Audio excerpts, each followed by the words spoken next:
Дизайнерът Ангел Дулчев. Той създава тоалетите, с които са облечени водещите на телевизия България On Air. Облеклото обаче е важно не само за танцорите на сцената, но и за водещите в телевизията, както и за дамите в деловия свят. Вижте няколко интересни идеи.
Може би сте се досетили, специален гост на предаването днес е дизайнерът Ангел Дулчев, който създава прекрасните модели на 12 O'Clock и с голяма част от тях облича водещите на телевизия България On Air, включително и мен, включително и днес. Здравейте и добре дошъл. Здравейте.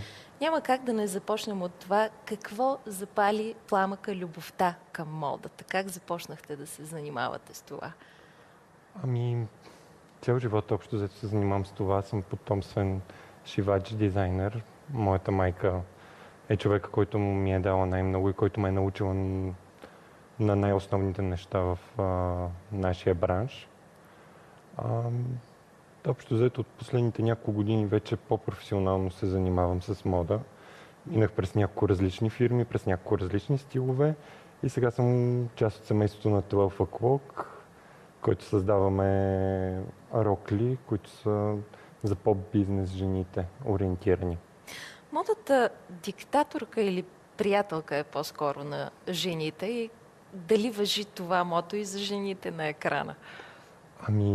Всяка една жена избира сама дали да бъде диктаторка или приятелка. Определено трябва да правим втория избор, да бъде приятелка на жената. Ако една жена не се чувства удобно в дрехата, която носи, тя няма как да изглежда добре. Самото излъчване, когато носиш нещо подходящо за тебе, е различно. Много по-красива, много по-женствена, много по-добре изглеждаща една жена. Нежни облекла за силни жени, това е мотото на фирмата, за която работите. Как създавате моделите? Откъде черпите вдъхновение? Какви материи използвате? Най-вече черпа идеите от материала. Предпочитам да купя първо някакъв материал, който съм харесал и от него да създам най-подходящата рокля. Много често получавам идеи от приятели, от различни източници, от хората на улицата. Няма как да не взаимствам нещо, което съм видял, но да го доразвия и да го пречупа през нашата призма. Сигурна съм, че зрителите изгарят от любопитство да разберат как правите моделите за водещите в телевизия България On Air, как ги съобразявате. До някаква степен имам изисквания, които трябва да спазвам, но те са не по-различни от бизнес облеклото.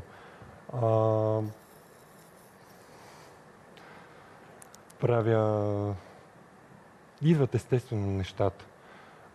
Събирам материали, разхвърлям ги буквално в Има творчески хаос. Определено има много голям творчески хаос и започвам да правя кройките, като минавам от едно в друго нещо. Накрая просто се получава от само себе си. Всичко е много естествено.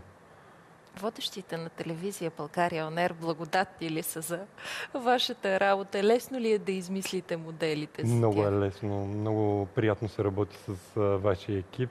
Всичко се получава много бързо, много естествено. Всичко е прекрасно. Какво обаче не е допустимо за екрани? Може би какво не е допустимо в един бизнес свят? Какво не трябва да допускат като грешки деловите жени? Ами, определено има табута в роклите за вас и за бизнес жените. Това са големите деколтета, прозрачните материи, твърде късите поли. А, разбира се, може да има известен сексапил, но той трябва да е много умерен. Трябва цветовете да са съчетани добре. Обикновено се приема за ограничението от 3 цвята в един тоалет. Не са чак толкова много нещата, които изключваме, но все пак са важни. Било то, както казах, деколтета, дължини, прекалено вталените силуети. Тук ще си позволя да вдигна малко завесата на магията и правилата, които съществуват в телевизията. Операторите, режисьорите никак не обичат каре и точки. Имат сигурно тяхното професионално обяснение за това, но допустими ли са наистина карето и точките, когато една жена трябва да е официална, елегантна, подходящо ли е?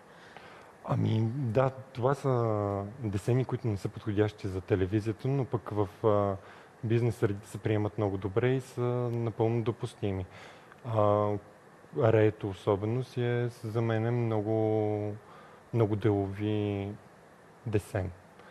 Разбира се, не говорим за тези контрастните, ярките цветове или смесването, примерно, на 4-5 цвята точки върху един дюсплат.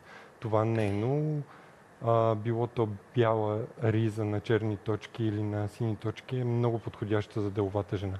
Това са обаче неща, които вашите оператори със сигурност не обичат, тъй като създават една илюзия, едно трептене на дрехата, което не е много подходящо за пред камери. Точките ще ги оставим за извън екрана, но Разбира се. тъй като споменахте за цветове, какви ще са актуалните цветове през тази година, през този сезон?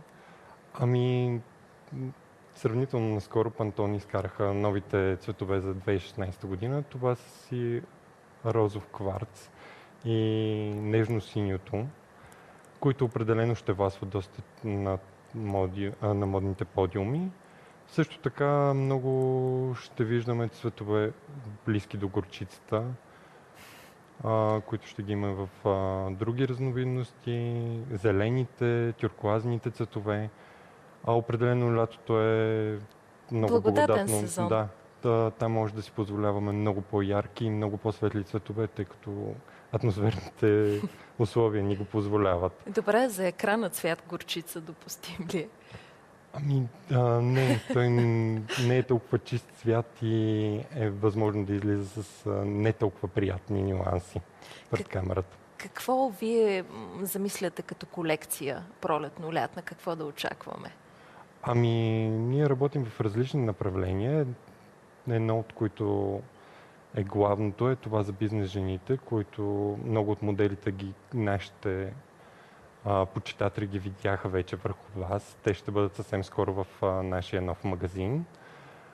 Също така разработваме и пролетно-лятна колекция с по-свежи, по-ежедневни неща, които някои от тях са подходящи за офиса, но някои от тях са за свободното време. Аз ще ви помоля да останете в студиото, за да си поговорим още малко за мода.